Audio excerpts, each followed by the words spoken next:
Invincible Season 3. Let's get started. Episode 1, You're Not Laughing Now. Alright, so the Season 3 premiere does not waste no time. It picks up 3 months after the events of Season 2, in which Mark had to kill Angstrom in order to save his brother Oliver and his mom. Now we're 3 months later into the future, like I said.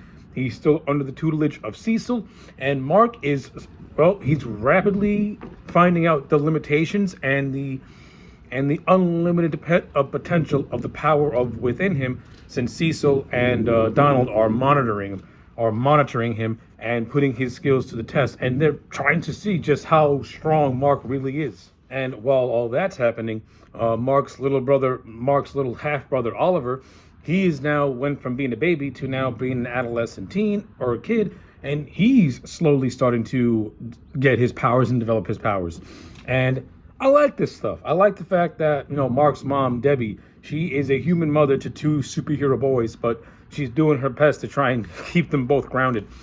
Especially the little one who, when he realizes that he has powers, like any little kid, starts to get giddy. But as we know with this show, the second people like Cecil find out about Oliver and what he can do, they're gonna want to experiment on him. They're going to want to take him, and of course, Debbie does not want to have to go through that. So I think that little piece of drama was actually pretty well set up, especially the slow rising tension between Mark and Cecil, which has pretty much been developing since the first season all the way to now. And judging by how this season is going to turn out, Mark and Cecil, it's going to get really heated really, really quickly. And you see that at the end of the episode, that it gets really heated very fast. But aside from that, the episode got some good moments. You got Mark and Rex teaming up to take on this villain called the Fight Master, who steals the Declaration of Independence. They have a little tussle to the point where Rex starts to fight a guy named Paul, who is actually the brother of Kate, Multiple Girl. As we find out in the previous season, she's actually still alive and is with Immortal. And to piggyback off that, this episode gives the revelation of Kate still being alive when she confronts Rex with Immortal.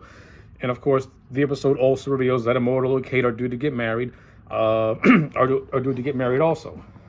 If I have any complaint with this portion of the episode, I would have liked for Paul to have been set up maybe a little bit earlier, so that way we could have some emotional weight when he finally confronts Mark.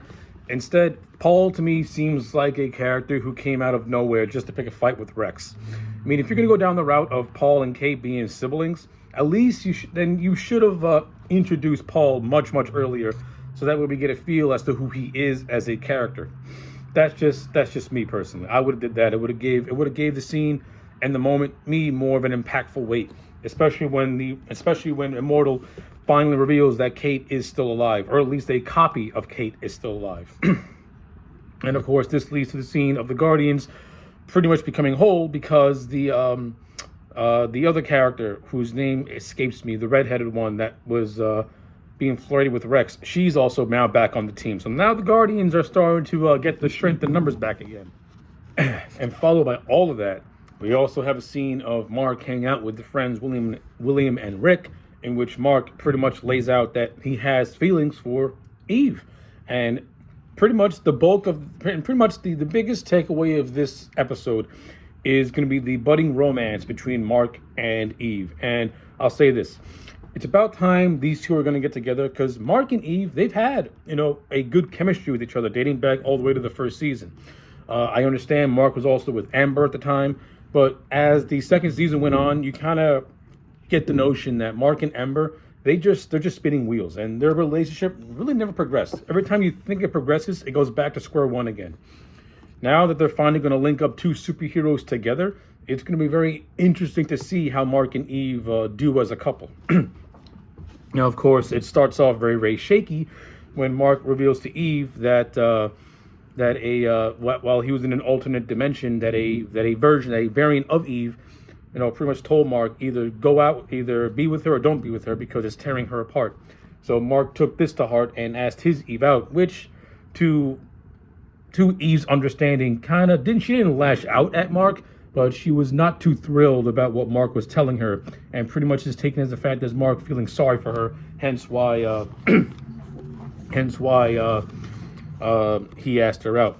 But before anything could happen even more, it's revealed by Cecil that Dr. Seismic, who was peppered all throughout this episode in a meditative state, has broken out of prison and has more or less kidnapped all active superheroes, which only leaves Mark and Eve around to try and stop him. This is what leads to the big climactic battle in which Dr. Seismic has pulled all these superheroes to beneath the Earth's core and has them all captive.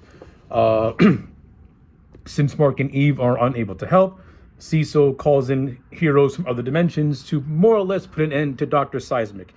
This leads to Sinclair sending some help and Darkwing, the evil version of Darkwing, to try and help too.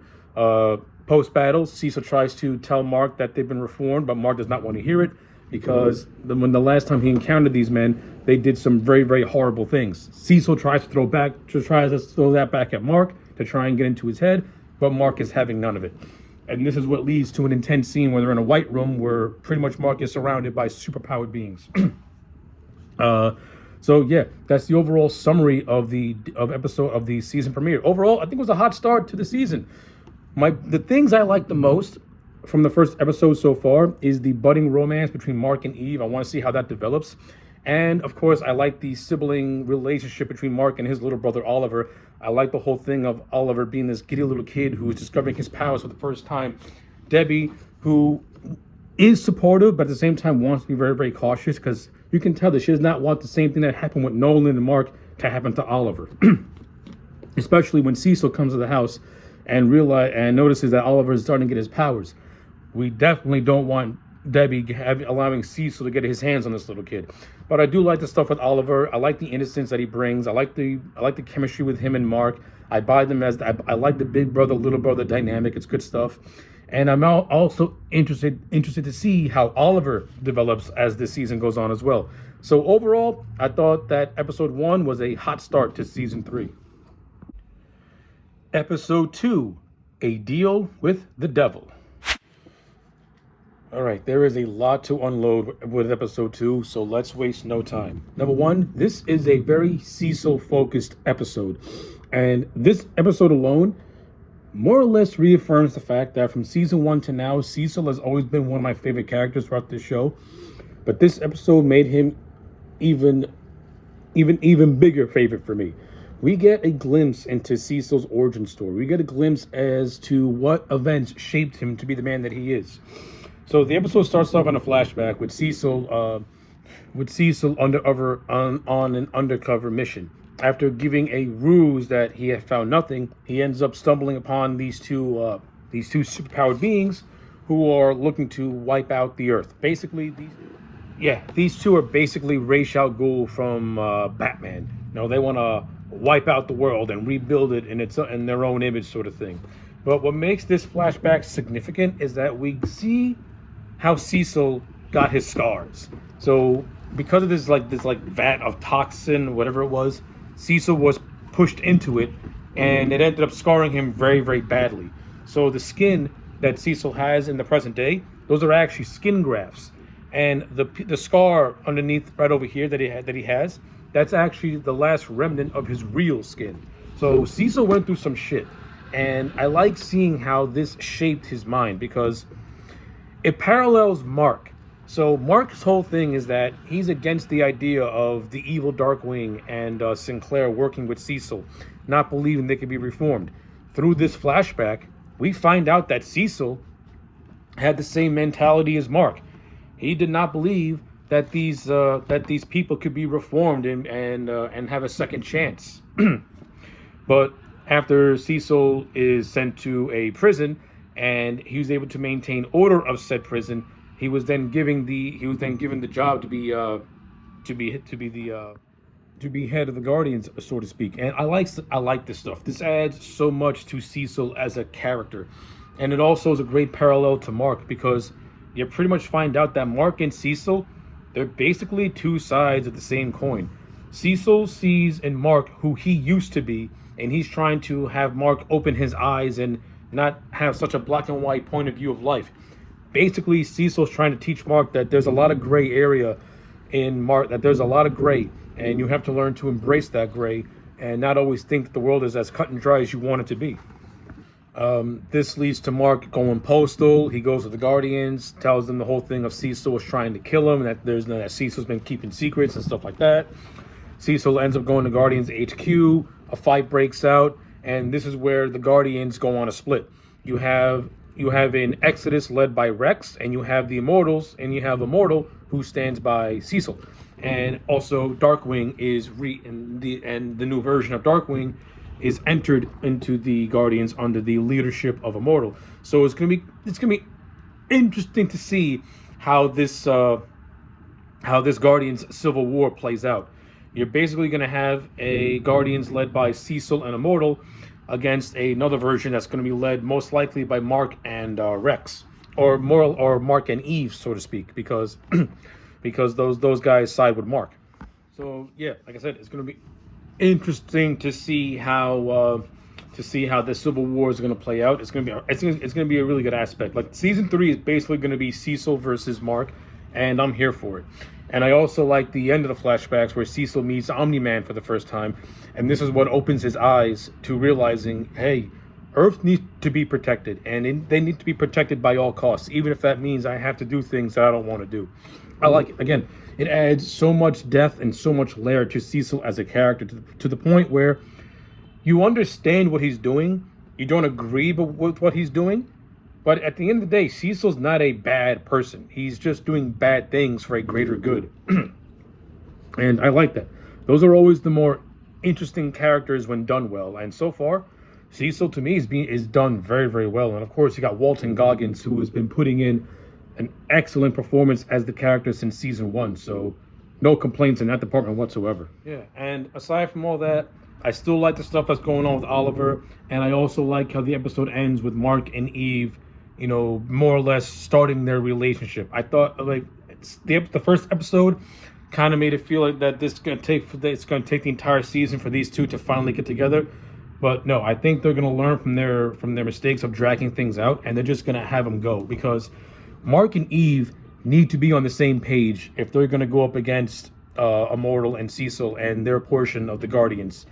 And also, I am anxiously waiting for the return for Nolan to return, especially where we left him off at the end of season 2. When Nolan eventually gets back to Earth, I want to see how he's going to react to the Guardian Civil War, if that even happens. But other than that, episode 2 was awesome. I think this is the best episode, not only of the season, but of the entire show. Very Cecil heavy. Love seeing his backstory. Love all the events that led to him being the man that he is. And I can't wait to see how it all progresses in episode 3. Episode 3. You want a real costume, right? Alright, so while I don't think this episode was as strong as the first 2 episodes, episode 3 did have a lot of good things in it. The whole bulk of this episode is basically building the relationship between Mark and Oliver, and everything that goes down at the end.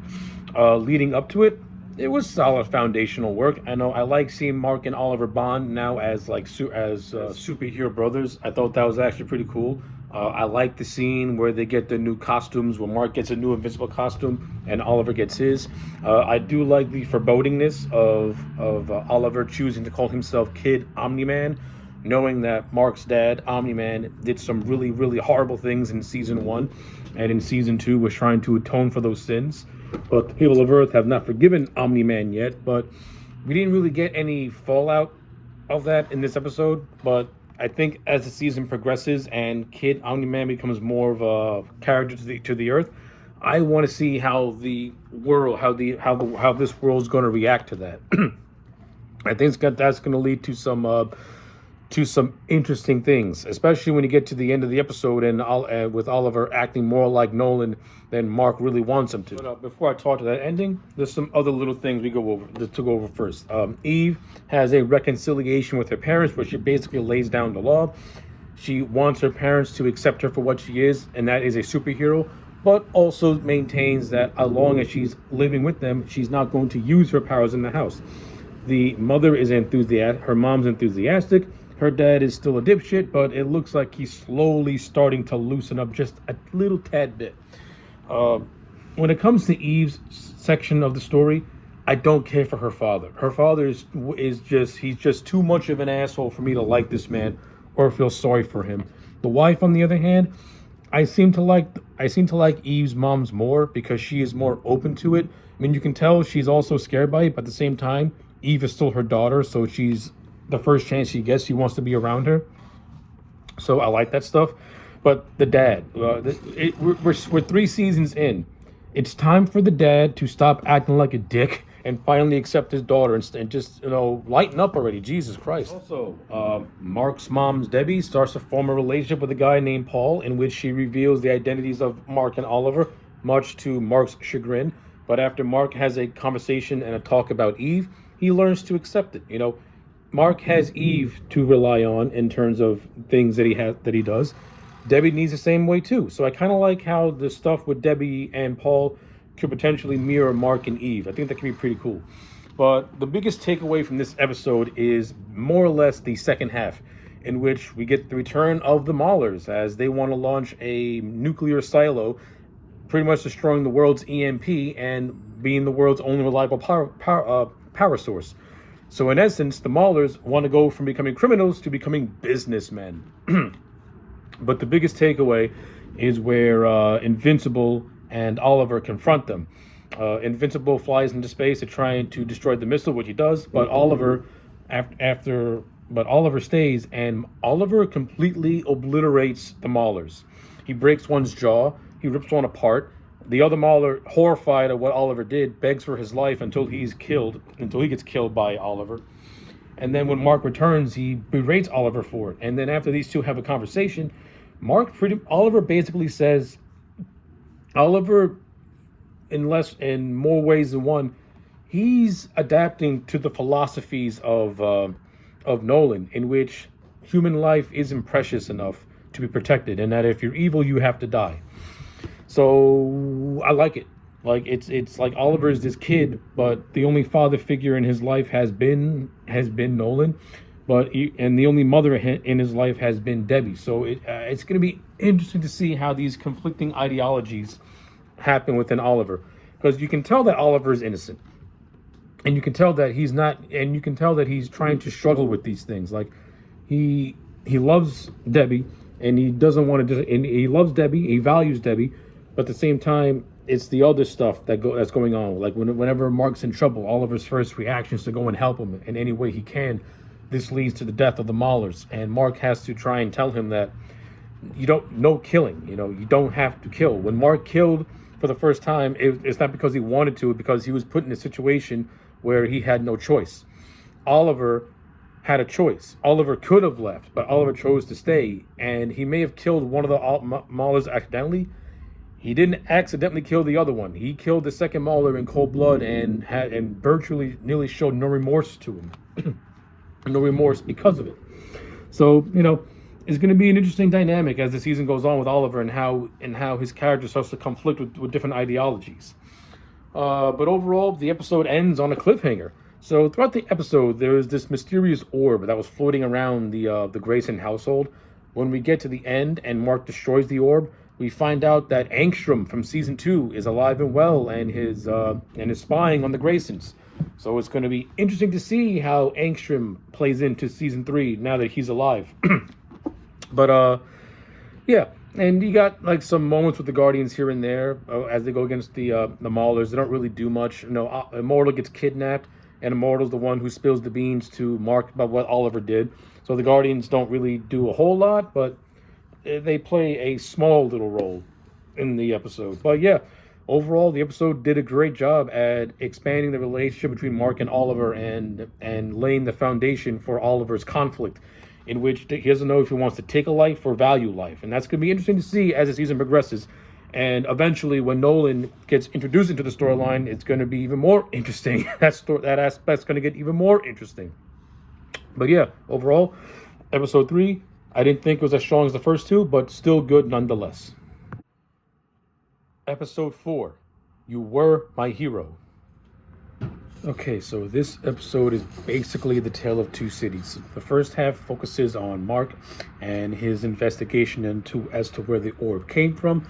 At first he thinks it's Cecil, who is spying on his family when it's real, when it's not. This also leads to Cecil wanting to start his own investigation as to where the orb came from. Now, as we all know, at the end of episode 3, that Angstrom is alive. Now it's gonna be only a matter of time till our characters figure that part out. So yeah, the investigation to the orb continues, and hopefully they don't stretch this out because it'll just get tedious and boring. But aside from all that stuff, the main focus of the first half of the episode is this: Mark and Eve have their second first date in Old Paris until Mark is recruited by Fight Master and Dropkick, these two time travelers from the first episode who who recruit Mark into helping them save their home. Now, these two characters are the ones who stole the Declaration of Independence from the first episode, and they pretty much give Mark a wager.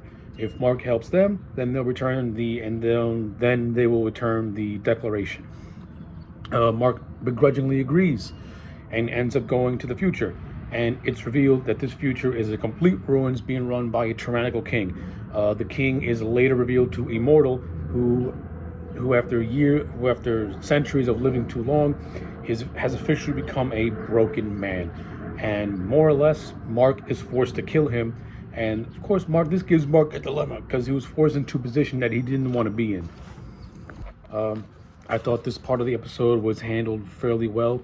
It continues Mark's conflict into what kind of hero he wants to be, and I like that he and Eve have a talk about this as well, where they both make a promise to each other that if either one of them were to go off the rails, then they would promise to stop one another. And after that, they would continue on with their date, and to which they will consummate their relationship. And that's pretty. Oh yeah, and Mark got the Declaration of Independence back after he helped the time travelers. Yeah. So yeah, in a nutshell, that's the first half of the episode. It's okay. Now, yeah, I didn't really. It has some good things in it. The first half has some decent things in it. You still continue Mark's conflict, but at the end of the day, the first half is the weakest half. Now, the second half of the episode is the part I like the best, because we return to Alan the alien and Nolan, where we last saw them. They're being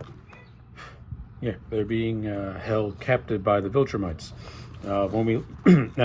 Nolan is being set for execution, while Alan is trying to formulate a plan to try and help save him. Make a long story short, Alan ends up enlisting the help of Battle Beast, who was a character that we've seen in previous episodes, and together they team up to kill a bunch of guards and help and free Nolan, who at first is very resistant and is more or less resigned to his fate, not wanting to be saved or helped.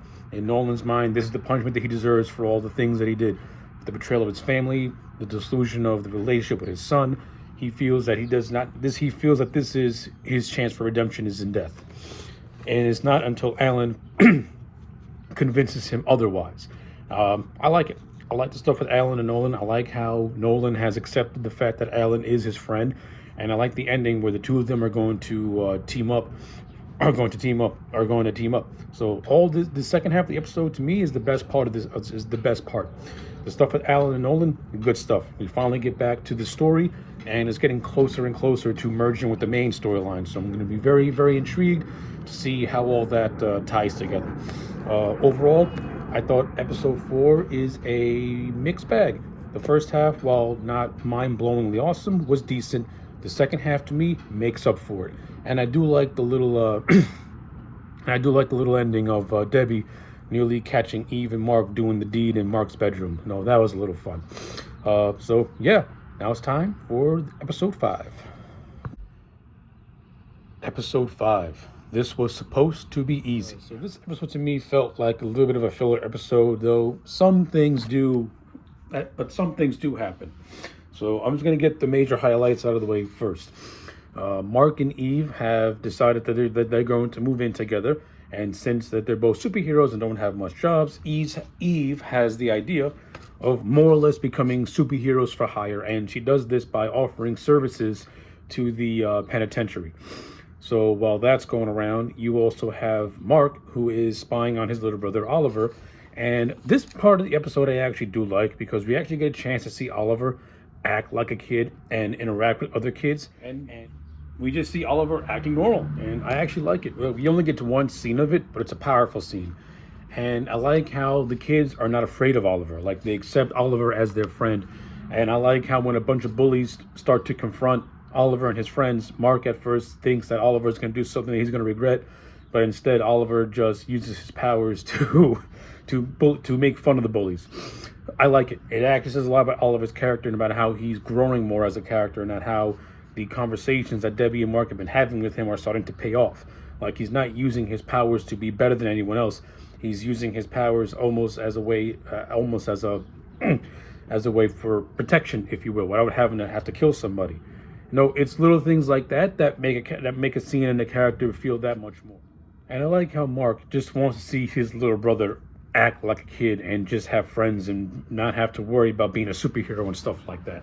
No, it's good stuff like that that makes their relationship that much more cool. But the overarching plot of this episode, the villain Titan, it comes into conflict with a character by the name of Mr. Lee, whatever you want to call him, Mr. Liu, who was established in a few episodes earlier. Basically, Liu wants Titan to break out multipole and wants Titan to fall under his thumb.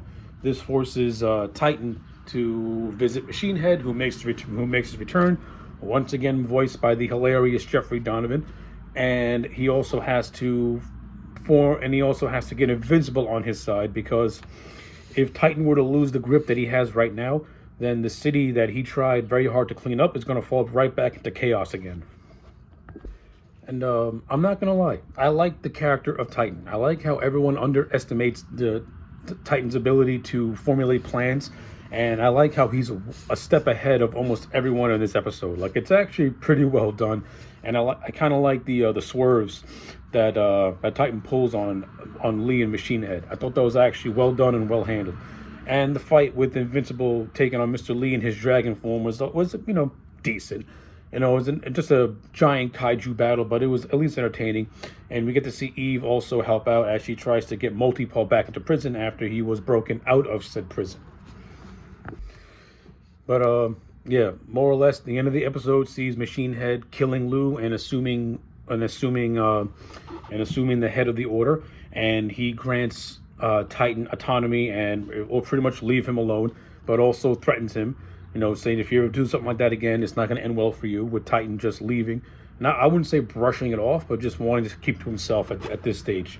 So it's going to be interesting to see how Machine Head, now in total power of the Order, is going to play out as well.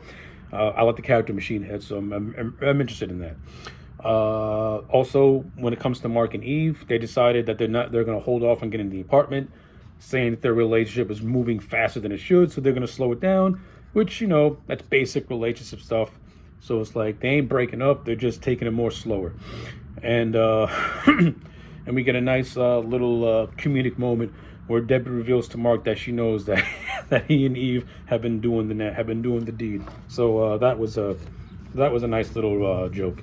But the biggest takeaway is the ending, where it's revealed that Lee is still alive. So it's going to be interesting to see how Machine Head and Lee's robbery heats up, if it does for this season. It might hold it off till season 4, but we'll see.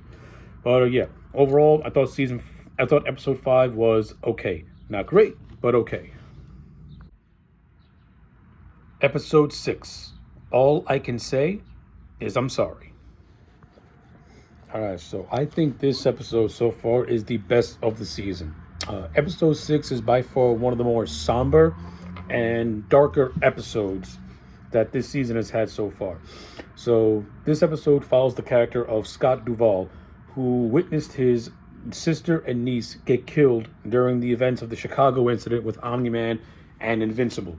So now we flash forward time later. Scott now is an emotional wreck. Like, this guy is just wrecked with just anger and rage, and he wants Invincible to face justice for the deaths that he caused, and in Scott's mind does not care about, seeing them only as collateral damage. This is what sets Scott on a path to become a villain by the name of Powerplex. He can get his power comes from the electricity within his body, and the more damage he takes, the more powerful he gets. Whew. So basically, this episode is just Scott calling out Invincible, and Invincible not hearing his cries, and Scott interacting with other heroes who are just not trying to stop, who are not trying to fight him, but are trying to calm him down.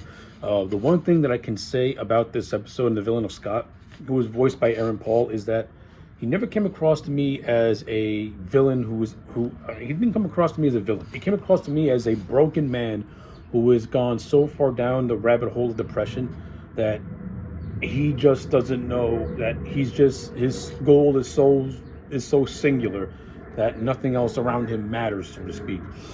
He has a wife and he has a child, and he has roped his wife into his cause, to wanting to Invincible to fight justice, since the wife, she lost her sister-in-law. I think the stuff with Scott was actually the best of the episodes. It's got good emotional drama. It's got good weight to it. And I like the scenes with Powerplex and the use of his powers as well. Like, it's kind of like similar to Electro from the Spider-Man movie. I also like the family dynamics of this episode as well. I like the stuff with Debbie and Paul trying to integrate himself into the Grayson family, trying to live up to the expectations of being with a woman with two superpowered children. And I like how he doesn't feel inadequate about it, but he feels out of his league. But Debbie is there to keep him grounded and tell him that he doesn't need to feel lesser than. He just needs to just be himself, and the kids will accept him. I like that stuff. It's really good. And we also get a nice scene with Eve, Oliver, and Mark stopping a costume villain. And I like how Oliver refuses to listen to his brother when fighting the Elephant Man. But once he listens to Eve, he's like, no problem. Typical kid. The little brother never listens to the older brother, so they'll listen to their older brother's girlfriend. So I like that stuff. It makes these superpowered beings feel more human and relatable. And you can't hate that. You gotta love it. In addition to that, we also have other things that took place in this episode with the Guardians of the Globe. We have Rudy, who created this belt, which is going to prevent Monster Girl from constantly de-aging. So that's going to be interesting as that goes along. And Ray has decided to leave the Guardians of the Globe after her and Rex have a very human conversation on the rooftop where Ray tells Rex what she wants to do, and we get some more insight into Rex as a character. And and Rex acts the way he acts, but you feel more sympathy to him. I'm gonna say, I think low-key Rex is one of the best characters of this show that is written. He starts off as a pompous, arrogant prick, but deep down there is humanity to him. He just chooses not to show it. And I think his relationship with the character of Ray actually gave Rex a chance to show more of the humanity that is in him and not be such a pompous, arrogant prick. Like, he is a caring human. He is a caring person. He just chooses to hide behind an asshole personality maybe because he doesn't want to get close to anybody for fear that he might lose somebody. But you get that with the character of Ray, and I like how their relationship has developed up to this point. It's been good. And they also like the dinner scene they had together as well. That was also good as well. But the big dramatic part of this episode is Mark and his family going to Chicago in memoriam for the events that took place there. And you can really see that Mark not only just has a lot of remorse and regret, but you can feel the sorrow of him seeing all these names. Like, he was, and this is something in the conversation that they told Eve, like, he cared about these people, but it didn't hit him until he actually sees what happened, just how much people's lives were affected and changed. And you can really see that Mark, he blames himself for this, in which he shouldn't. It wasn't his fault. It was his dad. Mark was just the victim, and as you said, Mark was a victim himself, just on a different level. But eventually this all leads to the final confrontation with Powerplex, where he convinces his wife to be used as bait, as a way to lure Invincible in, where they finally have their first encounter. And yeah, this whole thing goes sideways for the character of Scott. He's so hell-bent on revenge, on wanting to kill Invincible, he accidentally kills his wife and child, virtually leaving him with nothing and further breaking somebody who's already more broken. Now he's just shattered into pieces. And you get that ominous ending where Scott says that eventually when he breaks out of prison, he's going to come for Invincible. That's not a man who is broken. That is a man who is fully just engulfed with anger and revenge. That's the only thing that can give him any comfort now, is the death of somebody who has caused him, in his mind, so much pain. So that's going to be very interesting to see how these two develop in season 4, especially because it's going to lead to I hope it leads to a very satisfying conclusion. Because I like how Scott was developed throughout this episode. I like how we got to see his point of view from the events of Chicago, and I like how he does not come across as evil right away. He comes across as a broken man looking for justice, but now he's going to go down more that evil path. So, it's, like I said, it's going to be interesting to see how that all plays out. But but the episode really ends with Angstrom gathering a bunch of multiversal variants of Mark, and it's going to lead to some sort of invasion with Angstrom and his variants. So that's going to play a big role in the finale of this season. So yeah, overall, I thought episode 6 was really, really good. It had good emotional weight to it. It had depth to it. I thought Aaron Paul put in a really good vocal performance. And yeah, not really a whole lot more left to say about this one. Episode 7. What have I done? All right, let's talk about the penultimate episode of season 3 of Invincible. So Angstrom leads his war with Invincible variants, and they attack Earth. And a lot goes down in this episode. Adam Eve is taken out. Rex is killed. A lot of members of the Guardians are pretty much forced to retreat. A few of them gone missing. Angstrom's plan to pretty much destroy Mark more or less succeeds in a way. In addition to that, we get a flashback scene as to how Angstrom was able to survive being destroyed by Mark at the end of season 2. Pretty much these robots take him in and they repair him. This is what sets off his plan to destroy Invincible at any way possible. And this episode, you see the toll of Angstrom's plan. He uses 18 versions of Mark from different points of different points of the universe, of the multiverse, and they all wreak havoc. And yeah, Invincible, let's just say he has a hard time trying to defeat these. This invasion only ends when the Invincible variants confront Angstrom, who promised them certain things, and Angstrom failed to live up to those promises. So Angstrom more or less banishes them. But at this point, Angstrom's plan to have Invincible come out looking worse than what he was, it worked. So I mean, Angstrom got the moral victory when you look at it. But the aftermath is what's the most compelling part of this episode. Like seeing the devastation all across the universe. Eve is down. Rex, does a heroic sacrifice, saving himself and Ray and along with others. Darkwing sacrifices himself by being deported to the Dark Dimension. Donald and Cecil, they get utterly demolished to the point where Mark and Cecil, forge a very shaky balance, so that way they can take down a greater threat, which at the end of this episode is coming in the form of Conquest. But yeah, I think episode 7, it did a decent job at. Actually, no, it didn't do a decent job. It did a really good job at showing just an all-out just war. And seeing the results of that war is great. But you do get some good moments in here. You have another confrontation between Mark and Powerplex. And it gets heightened this time because Oliver comes in to save the day after Powerplex is beating the hell out of Mark. And the two brothers have to work together to try and calm Powerplex down. This once again furthers that Mark's arch nemesis from a human level, it's going to be Powerplex. Like the way they're building this up, if it's not Powerplex, then they're doing something wrong, because there's a lot of good story you can get out of this. And Powerplex, I don't think it's too late for him to go down a more redeemable arc once he comes to his senses. But I like the groundwork that they're laying with his appearances so far. So that's good shit. Stephen Yeun, who plays Invincible, he voices the other 18 Invincibles, and you got to give Stephen Yeun a lot of credit. He gives every single version of Invincible their own distinct personality and their own distinct way of talking. And I like how they all have how they all have unique looks. You got a Mohawk Invincible. You have an Invincible with a mustache, dressed like a Viltrumite. You have an Invincible who's dressed like Omni-Man.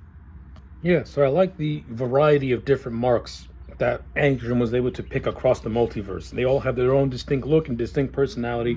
So, yeah, that's a plus in my book. Other things that I like how Mark had a chance to interact with Eve's parents at the hospital while Eve's recovering. He has a nice little moment with Eve's mom, but Eve's dad is still that stern asshole who will eventually break that shell, hopefully, but we'll see. I also like the scene of the Immortal. Like the Immortal, after his battle, wakes up and he just decides that he's done giving himself to others. He wants to be with Kate. He wants to have a family with Kate. He wants to just give up the superhero life. It has taken a toll. And since the Immortal's been around for 10,000 years, yeah, you can kind of see where the man's coming from. Like he's done enough and he wants to rest. He wants his rest. So I like that scene as well. Also pretty well done and also very poignant, given the fact that Kate and the Immortal are in a relationship and are pretty much close to marriage at this point. And another scene before I do the wrap up, I like the scene where Mark confronts Angstrom, and pretty much Mark is about to kill Angstrom after pretty much Oliver just says, do it. This is the time to do it. If you watch season 2, Angstrom was a pure villain in that season. So when it comes to Invincible's, adherence to not wanting to kill anybody, Angstrom is one of those guys that if you kill him, you're pretty much going to do everyone a favor because he's just too dangerous. And after he hears Oliver says it, Mark pretty much just gives in. And I like this scene. I like this scene. It was actually really well done and very well done. Like Angstrom is about to be teleported, and Mark goes flying to try and grab him. But as the teleport closes, Angstrom's arm gets cut off. And this is where he lands in his dimension, where his mechanical robots refuse to tend to him because, like the Invincible variants, Angstrom failed to live up to his promises. So they pretty much give Angstrom an ultimatum. They'll fix him if he becomes obedient to them. So that's going to be very interesting to see how that plays out.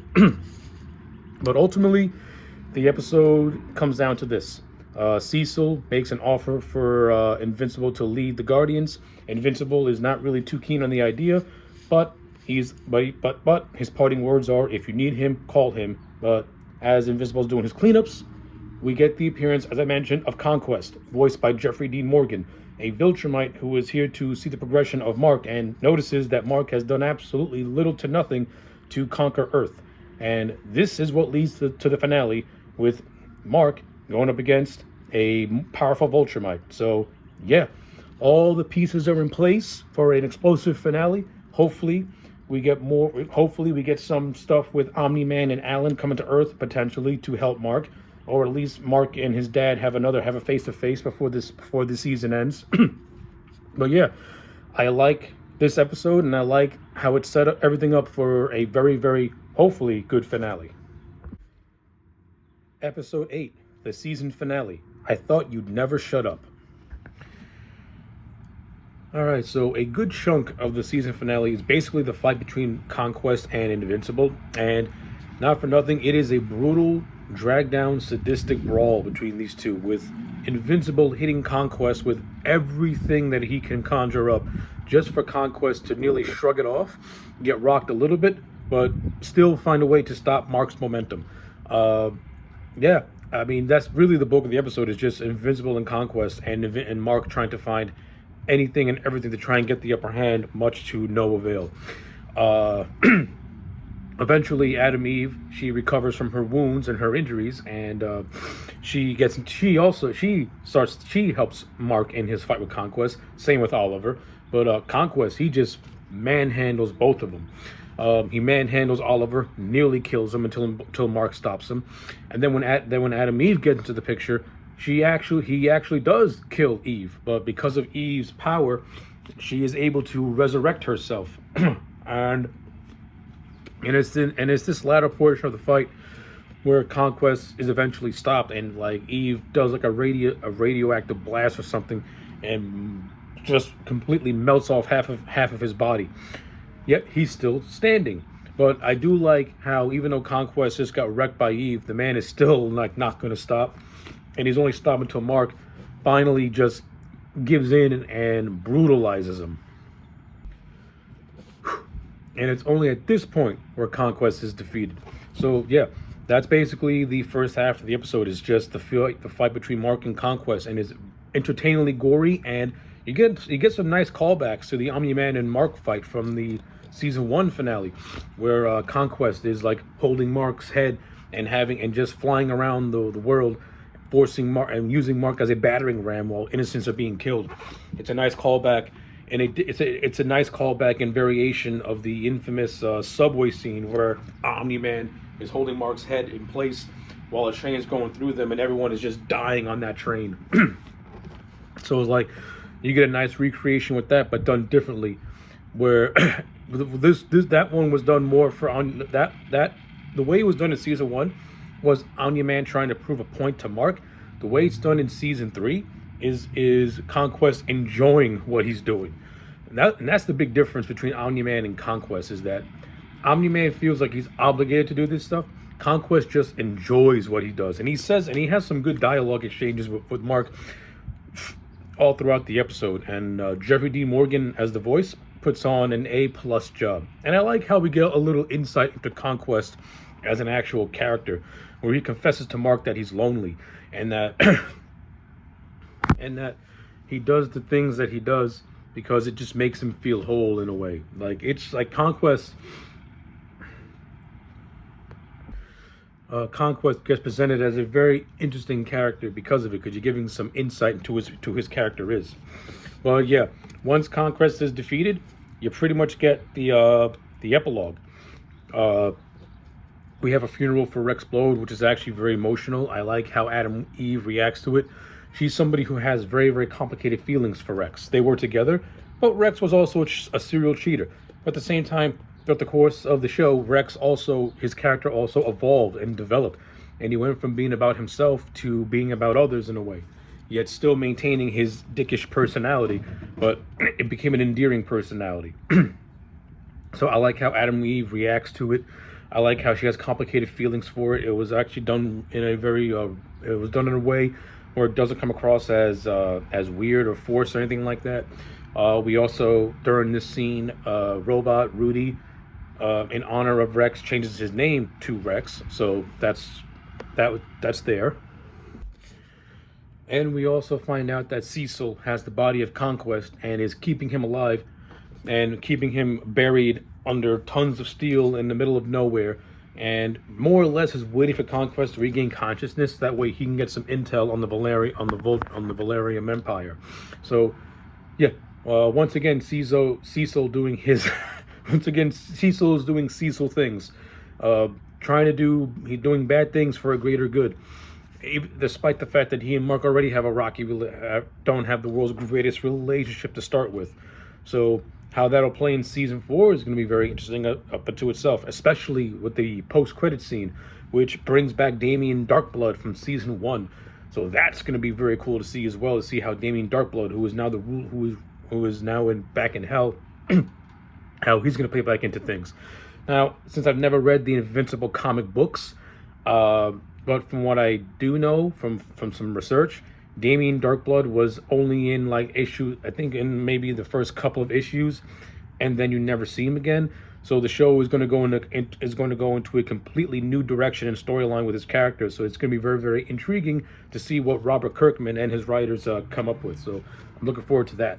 And I also like the scene with Mark and Oliver, and Mark more or less telling Oliver that Oliver was right, and that the next time someone tries to threaten his family or people that he loves, he's not going to hesitate to kill them this time. So Mark is slowly starting to become his father in a way.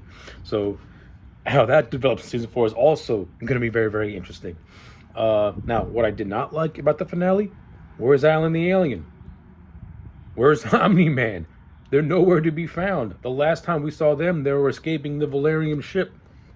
And then you don't see them again. But we do see Battle Beast. He's still alive. So, yeah.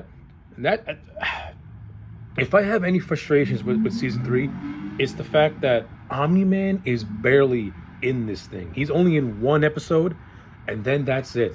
They make references that he was killed by other Valeriums, but but obviously we know that that's not the case. So I don't know what the show is trying to convey with that. Maybe they're trying to do a fake out. I don't know. Maybe they killed him off screen, which would be freaking irritating because we don't get no closure to him and Mark, especially and stuff like that. So yeah, my biggest gripe with season three, and to me, kind of affects if it affects it because of it, is the lack of Omni Man and his story just going at a snail's pace at this point. Like, okay, come on, let's go.